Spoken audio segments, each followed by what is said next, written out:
Hi there everyone, it's Marc Laurenson here from Sydney Astrology School, and thank you for joining me as we continue on with the Neptune Truth the Houses series. And in this episode, it's episode number 6, we're going to be looking at Neptune in the third house. So when we think about the third house, we have to understand the third house as a relationship house, because that's what it is. It's our very first relationship house, and it's a relationship between us and the world around us, our immediate environment. This is where we pick up the information that's going on right in front of us. This is what we see and how we comprehend that. So when we're looking at Neptune in this particular house, we've got to understand that Neptune is asking us to see what's going on out there through the eyes of spirit. Now, a lot of people are probably thinking, oh, that's really nice. That's quite beautiful, isn't it? And I want to say, yes, it is. It is. It's very, very beautiful. But then again, I want to say that we're human. And for us to be able to do this, rather than looking outside of ourselves to find it, again, like with everything with Neptune, we're going to have to go inside to understand what this is all about and then project it and reflect it back out there into the world in some kind of way. Okay, so if you've got Neptune in the third house, you're going to be very, very sensitive to what's going on around you. You're going to be very open to the subtleties and the nuances. A lot of people might say, oh, they're quite psychic people, aren't they? Because they pick up on things that the average person doesn't. And I want to say that that's probably what you do have if you have Neptune in the third house. You probably do have another sense, so to speak.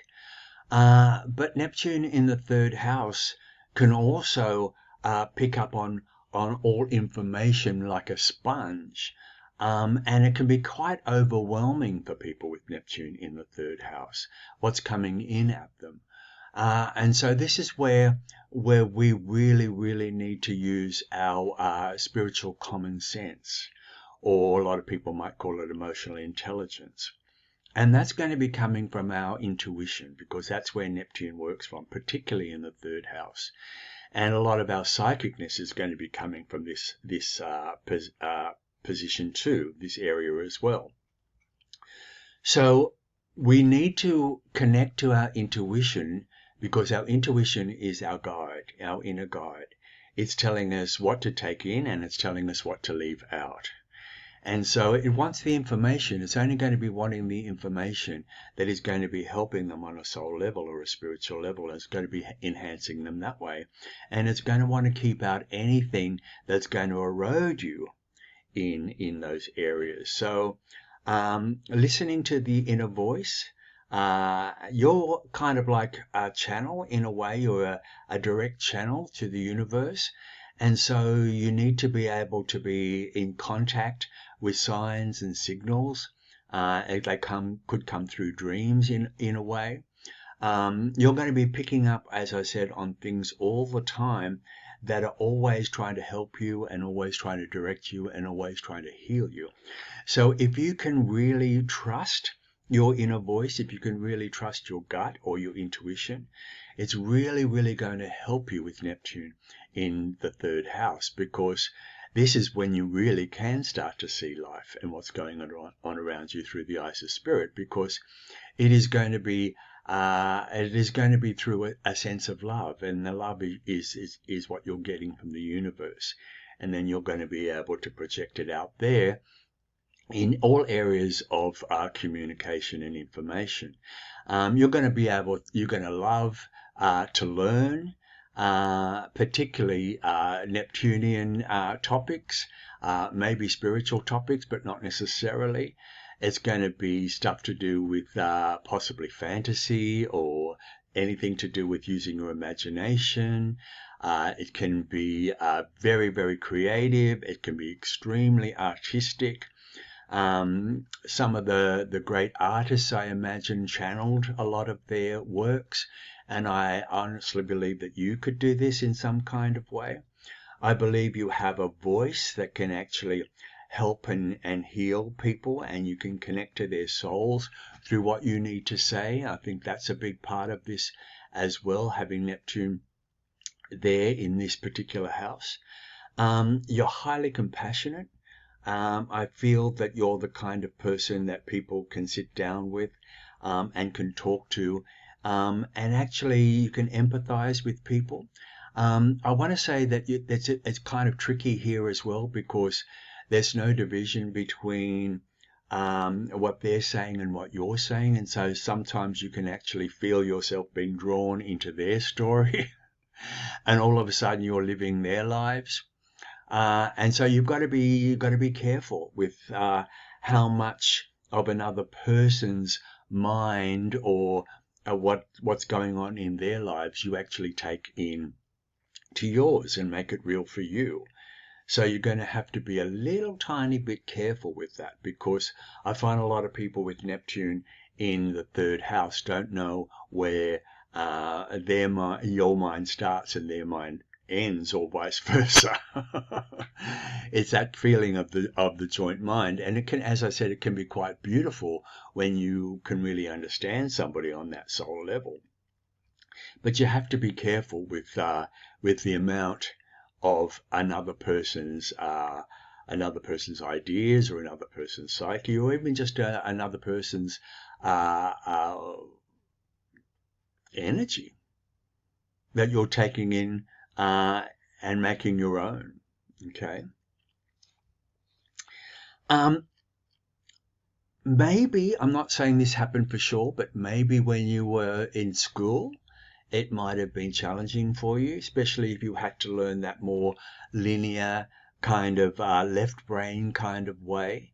It might have been, you might have been the dreamer in the class. You might have been one of those people that excelled in music or the arts, or anywhere where you can allow your imagination to fly and to flow, and probably may have found it a little bit challenging with things like, algebra and things where you've had to buckle down and get things in some kind of working order. But I want to say that there's some people who probably have found learning in that fashion might have actually flowed through them very, very easily. You might have actually gone, no, it was easy for me to do that because it felt like it was something I intuitively knew. So it could work out that way as well. I see people as children with Neptune in the third house living in fairyland and reading the books that took them to other worlds, other planets, that took them outside of their everyday sphere, and they actually lived in the books, and they actually lived the characters, which is really quite beautiful in a way. But sometimes we can dissociate ourselves from what's really going on with Neptune in the third house, and because we don't want to feel the full brunt on an emotional level of how hard things can be. And this can take us down those roads where we just, as I said before, we just want to numb ourselves to things. And this is where the addictive stuff can come in. It's about being able to find ways of being able to stay in this particular area. So therefore things like meditation, I honestly believe, would be crucial for people who've got Neptune in the third house to be in, and to have meditation as a major part of your life, to take long walks in nature, to sit by the waterfront, to have those times where you can reflect, where you can go internally. I think prayer is a really good thing, not in a religious way at all, but have some kind of communication with the divine, because really and truly, I want to say that you've got an extra amount of, I want to say, talent in this area, to connect with something greater than yourself. And so to take advantage of that would be really important. The third house is associated with our immediate relatives, our siblings and our aunts and uncles and cousins and neighbors and people who live down the street.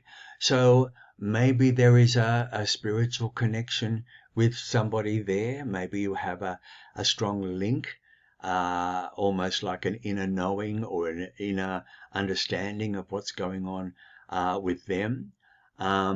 There could be areas to do with you having to sacrifice yourself for your sibling in some kind of way, or maybe having a sibling that's been troubled or maybe problematic that you've had to open your heart to, that you've had to understand. I always think that if anything's gone down in the areas of close relatives or early environment, there has to be some form of forgiveness.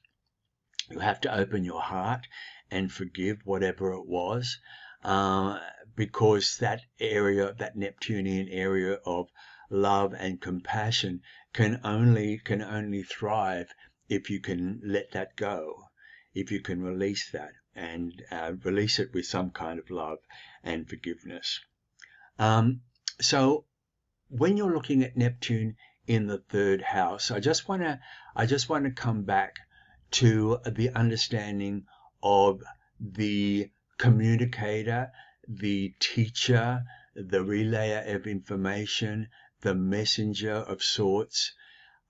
So I want to say that you have a sacred ability to be able to impart information, possibly as a teacher or as a writer, or as a YouTuber, or as a podcaster, and all those kind of things that we do now, where you can shed information that is going to be spiritually enhancing for somebody.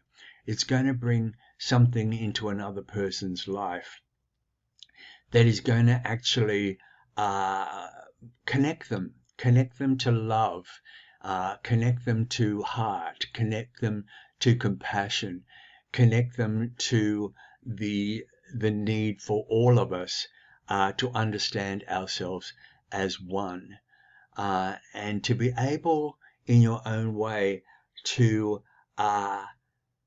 come to this realization in yourself, to really see life around you and what's going on from where you are right now, from your stance, to be able to see everything around you, as I said at the beginning, through the eyes of soul, and to be able to appreciate life on that level, and to see every flower, every bird, every leaf, every child, every fish, everything going on around us through a sense of beauty and heart and love.